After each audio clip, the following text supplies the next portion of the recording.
ఒకప్పుడు ప్రపంచం మొత్తం భయపడే ఒక తెగ ఉండేది.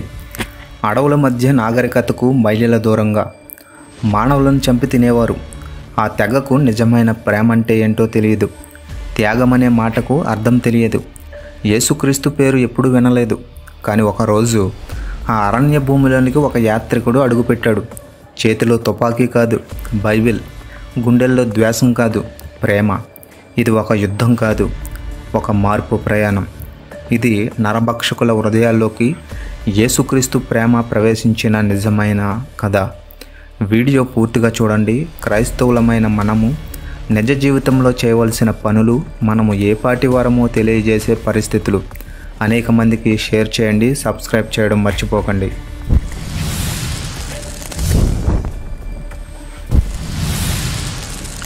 అడవి ప్రజల హృదయాల్లోకి క్రీస్తు ప్రవేశించిన కథ. ఒకసారి కాదు, చాలాసార్లు మిషనరీలు తమ ప్రాణాలకే ప్రమాదమవుతున్న సత్యాన్ని తీసుకెళ్లారు. 1962లో డాన్ రిచర్డ్స్ అనే క్రైస్తవ మిషనరీ తన భార్య క్యారోల్, 3 పిల్లలతో కెనడా దేశం నుండి వచ్చారు. వారు వెళ్ళింది ఎక్కడంటే పాపువా న్యూ గినియాలోని భయంకరమైన అడవుల్లోని ఒక తెగను చేరుకున్నాడు. అక్కడ ఒక దారుణమైన తెగ ఉంది. పేరు సావీ తెగ. ఈ తెగ సెపిక్ నది అడవుల ప్రాంతంలో నివసించేది. ఇది దట్టమైన జంగిల్, బయట ప్రపంచానికి పూర్తిగా తెలియని ప్రాంతం. ఈ ప్రజల జీవితం అతి వెనకబడినది. ఆధునిక ప్రపంచం అంటే అసలు తెలియదు. ఇది ఒక దారుణమైన తెగ. వారు నరభక్షకులు. వాళ్ళకు శత్రువుల్ని మోసం చేయడం, విశ్వాసం కలిగించాక వారిని చంపి తినడం ఒక గొప్ప కళ. ఈ పద్ధతిని వాళ్ళు తుయోయ్ అని పిలిచేవారు. అంటే మోసం చేసి చంపడం ఒక గర్వకారణం. డాన్ రిచర్డ్స్ ఆ తెగకు వెళ్ళే సమయానికి వారు ఇతర తెగల ప్రజలను మోసం చేసి, హత్య చేసి, మాంసాన్ని తిని సంబరాలు చేసేవారు. ఇది వాళ్ళ సంస్కృతిలో హీరోయిజంగా పరిగణించబడింది. అక్కడ జంతువులు, పక్షులు వేట ఆధారంగా జీవనం సాగించేవారు. వారు ఇనుప ఆయుధాలు కాకుండా బండలతో, కలపలతో తయారు చేసిన కత్తులు, విరిగిన ఎముకలతో దంతాలు చేసుకుని వేటకు వెళ్ళేవారు. ఆహారం జంతువుల వేట, వెదుర కొరుకులు, పందులు, పక్షులు, చేపలు, అడవి పండ్లు, చెట్ల బిళ్ళలు, కొబ్బరి. ఇవే వాళ్ళ ఆహారం. పెళ్ళిళ్ళు తెగల మధ్య ఒప్పందాల కోసం పెళ్ళిళ్ళు కుదిరేవి. కొన్నిసార్లు బహుళ భార్యల వ్యవస్థ ఉండేది. వివాహాలు అనేవి ఎలాంటి ఆధ్యాత్మికత లేకుండా వ్యవహారధారిత్యంగా నిత్య జీవన తత్వంలో జరిగేవి. వీరిలో రాజు అనే పదం లేదు. కానీ వృద్ధులు, యుద్ధ నాయకులు గౌరవనీయులుగా ఉండేవారు. వాళ్ళ తెగకు నిర్ణయాలు తీసుకునేవారు. అంతిమంగా ఎవరి మాట వింటారంటే ధైర్యవంతులది. ఎంతమందిని చంపారో, ఎంత గొప్పగా మోసం చేశారో అతడే బాస్.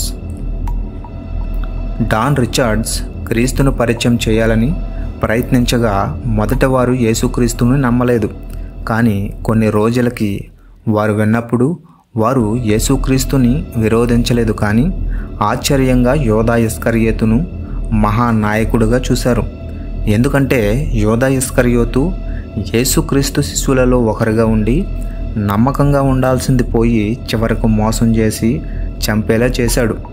అందుకే సావీ తెగ వారి కలల మానవుడు. అంతటి మోసం చేయగలిగిన వ్యక్తిని వాళ్ళు గొప్పగా చూశారు. డాన్ ఆశ్చర్యపోయాడు, దుఃఖపడ్డాడు. వాళ్లకు సత్యాన్ని ఎలా అర్థమయ్యేలా చేయాలో తెలియలేదు. అయితే ఒకరోజు 2 శత్రుత్వ తెగల మధ్య తీవ్ర గొడవ జరిగింది. 2 వైపులా చనిపోయారు. అయితే చివరికి ఒక అద్భుతమైన ఆచారం వాళ్ళ మధ్య శాంతిని తెచ్చింది. ఆ 2 తెగలు ఒకరి కొడుకును మరో కుటుంబానికి శాంతికి సంకేతంగా ఇచ్చారు. ఈ బిడ్డను పీస్ చైల్డ్ అని పిలిచారు. ఈ ఆచారం చూసిన డాన్ వెంటనే దీని ద్వారానే సువార్తను వివరించాడు. మీరు చేసిన ఈ ఆచారం లాగానే మనకు దేవుడు విరోధంగా శత్రువులమై ఉన్నప్పుడు మనం శాంతి పొందాలంటే తన బిడ్డను యేసుక్రీస్తుని మన కోసం ఇచ్చాడు. ఆయన మన కోసం కల్వరి శిలువలో తన రక్తం ఇచ్చి బలియాగమయ్యాడు. ఆయనే నిజమైన పీస్ చైల్డ్. ఇది వారి హృదయాలను తాకింది. వారు అర్థం చేసుకున్నారు. ఇది మోసం కాదు, ప్రేమ, త్యాగం, శాంతి. ఆ ఘటన తర్వాత సావీ తెగలో బహుళ మంది క్రైస్తవులయ్యారు. నరభక్షతత్వాన్ని విడిచిపెట్టారు. ఇతర తెగలపై దాడులు ఆపేశారు. పిల్లలకు పాఠశాలలు ప్రారంభమయ్యాయి. బైబిల్ను వారి భాషలోనికి అనువదించారు. పాటలు పాడి యేసును ఆరాధించసాగారు. డాన్ రిచర్డ్స్ ఈ సంఘటనలన్నిటినీ పీస్ చైల్డ్ అనే పుస్తకంగా రాశారు. ఇది వాస్తవమైన చరిత్ర. అమెరికా, యూరప్, భారతదేశంలోనూ ఎంతోమందికి ఇది స్ఫూర్తిగా నిలిచింది. 2000వ సంవత్సరం తర్వాత డాన్ మళ్ళీ అదే తెగను సందర్శించగా ఒకప్పుడు బాంధవ్యాన్ని చేల్చిన వారే ఇప్పుడు ప్రార్థనలు చేస్తూ బైబిల్ చదివే సంఘంగా మారినట్టు చూసి కన్నీళ్లు పెట్టుకున్నాడు.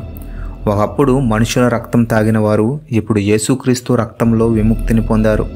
వాళ్ళ చేతులు ఒకప్పుడు హింసకు పనికొచ్చినవే ఇప్పుడు ప్రార్థనల కోసం పైకెత్తబడ్డాయి. వాళ్ళ గుండెల్లో ఉన్న అంధకారంలో క్రీస్తు వెలుగు ప్రసరించింది. ఒక్క బైబిల్, ఒక ప్రేమ సందేశం ఎవరినైనా మార్చగలదు. అయితే మనం ప్రేమ చూపించడానికి, వెలుగు చూపించడానికి మనం సిద్ధంగా ఉన్నామా? ఈ ప్రపంచంలో ఎవరికి దేవుని ప్రేమ అందకుండా మిగలకూడదు. ఎందుకంటే యేసుక్రీస్తు మాత్రమే నిజమైన నిత్య జీవానికి మార్గం. ఆమేన్.